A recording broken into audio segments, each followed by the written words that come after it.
En ce vendredi 11 novembre, lors des vérifications techniques du 31e Critérium des Cévennes, les pronostics sont partagés. Le nom du vainqueur. Aucune idée. J'en sais rien. Didier Auriol. Béguin. Je dirais Auriol. Béguin ou Auriol. Auriol. Quel vainqueur? Para mí sería Didier Auriol, no hay ningún problema, es el mejor. Auriol. Je sais pas. Je sais pas. Ah, Jean-François Mourgue. Didier Auriol. Ah, je veux voir. Fréclé. Béguin. Et oh alors, moi j'en sais rien. Auriol peut-être. Hein. Voilà, lui ou pas lui. C'est le samedi matin que les concurrents s'élancent de l'espace Richter pour une première étape composée de 4 épreuves contre la montre. Parmi eux, Didier Auriol est tendu. Comme avant un départ, ça va pas très bien, hein, mais bon, ça ira mieux tout à l'heure. La Ford Sierra Cosworth, vainqueur ici même l'an passé, s'élance la première. Le regroupement est prévu à Ganges en fin de matinée. Malgré le temps maussade, c'est la foule des grands jours qui est attendue dans les Cévennes. Didier Auriol réalise le premier scratch et s'élance dans le deuxième chrono.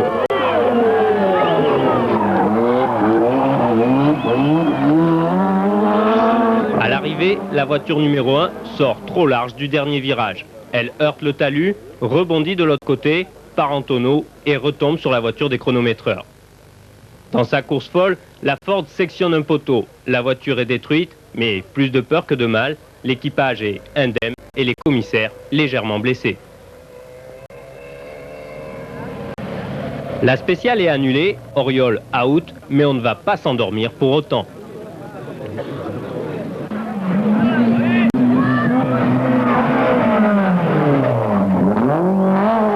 C'est la BMW de François Chatriot qui prend la tête. Malheureusement, il crève dans l'épreuve suivante et rétrograde à la seconde place, derrière son coéquipier Bernard Béguin.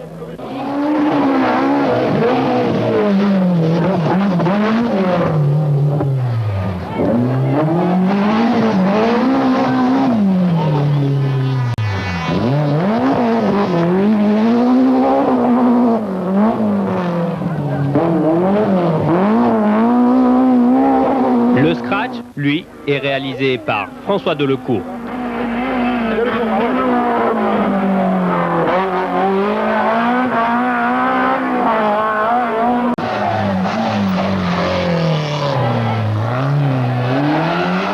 Avec sa 205, Jean-Marc Evans, au prix d'une belle attaque, se hisse à la 4e place.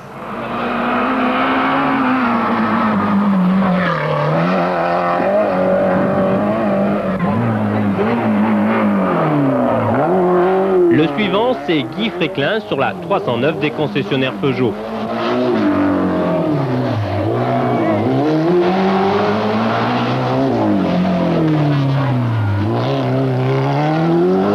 Sur l'Alpha du Gemma Racing, Jacques Manciatissi est victime de coupure moteur.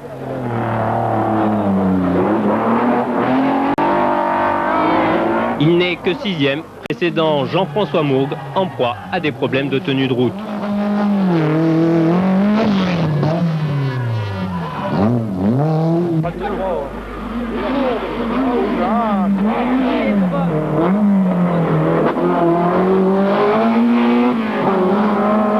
En groupe N, le leader, c'est Alain Oreille sur sa Renault 5 GT Turbo.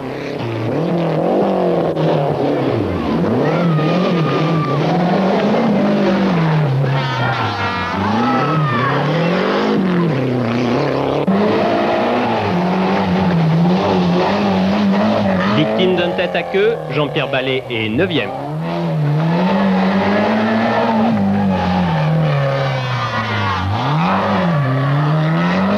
Puis Pierre-César Baroni.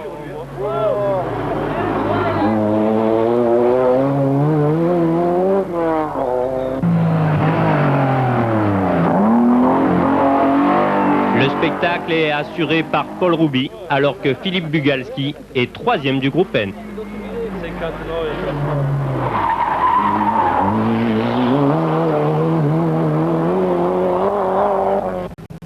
À Ganges, les voitures sont en parc fermé pour 5 heures. Le classement donne Bernard Béguin, leader, devant François Chatriot, François Delecourt, Jean-Marc Evans et Guy Fréquelin.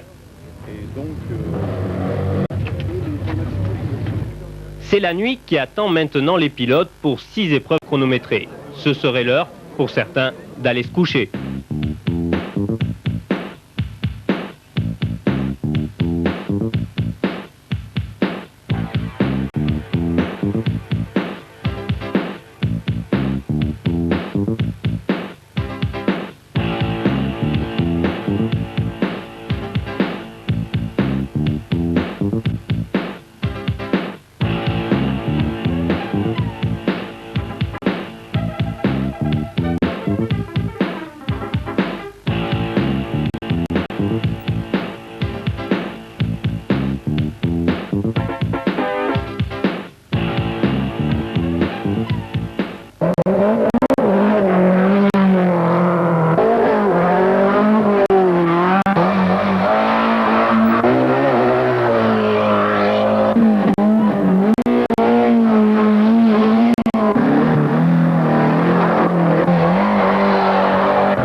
Premier coup de théâtre et 4e abandon consécutif sur ennui mécanique pour le malheureux François Chatriot.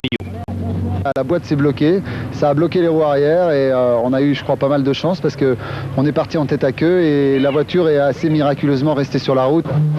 Autre abandon côté BMW, François Delecourt, auteur d'une belle course, et Jean-François Mourgue, qui aux prises avec une voiture inconduisible, préfère jeter l'éponge. Légère sortie de route pour Jean-Marc Evans, qui perd 1 minute 30. Côté Alpha, Paul Rouby est 4e. Jacques Panciatici, 7e.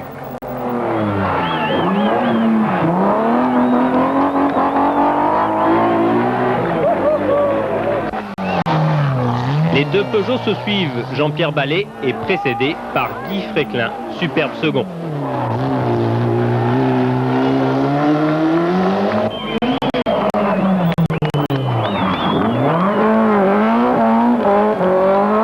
À la sortie de la nuit, Bernard Béguin conforte sa place de leader.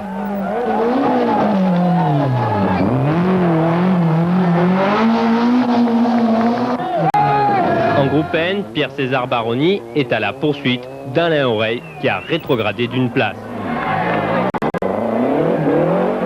C'est Philippe Bugalski qui a pris la tête.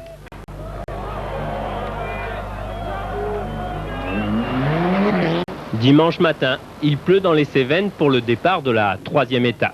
La fatigue commence à se faire vraiment sentir, n'est-ce pas, monsieur ? Dans le clan Peugeot, tout ne va pas pour le mieux. Jean-Marc Evans va devoir se retirer après une sortie de route sans gravité.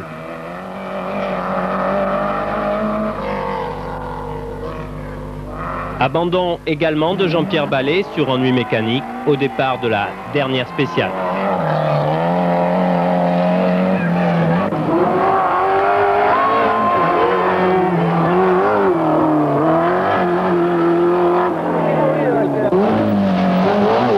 Guy Fréquelin sauve l'honneur en remportant une magnifique seconde place. Ah, je crois qu'une 2e place pour la 309 ici, c'est super parce qu'on ne partait pas pour être aussi bien placé dès le départ. Après avoir talonné le Grizzly, Jacques Panciatici termine 3e sur le podium.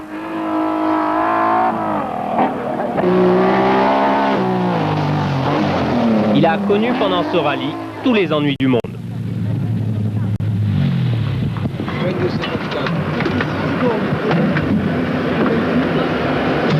Je disais rien à dire. Il n'y a rien à dire. Hein. C'est la course.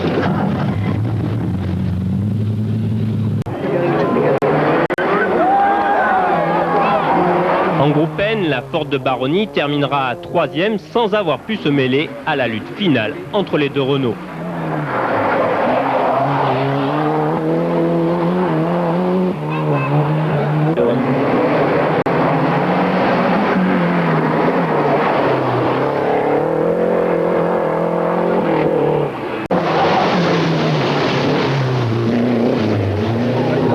Et il va falloir voir avec Alain. On est parti au départ de celle-là, on avait 2 secondes d'avance. Maintenant, je sais pas. 22. T'as fait combien? 22. Oui. Et vous faites combien? 23,16. Eh ben, je crois que ça doit être bon, les loulous.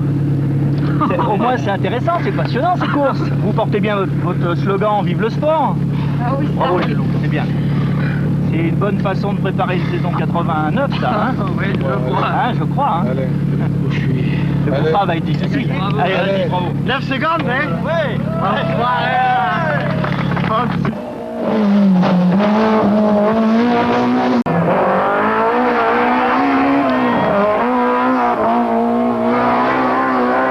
Pour la 3e fois de sa carrière, Bernard Béguin s'impose aux Cévennes après une course exemplaire de régularité.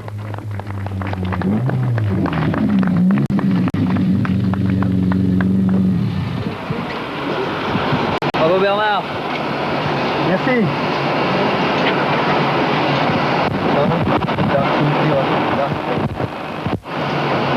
Well done. Thank you.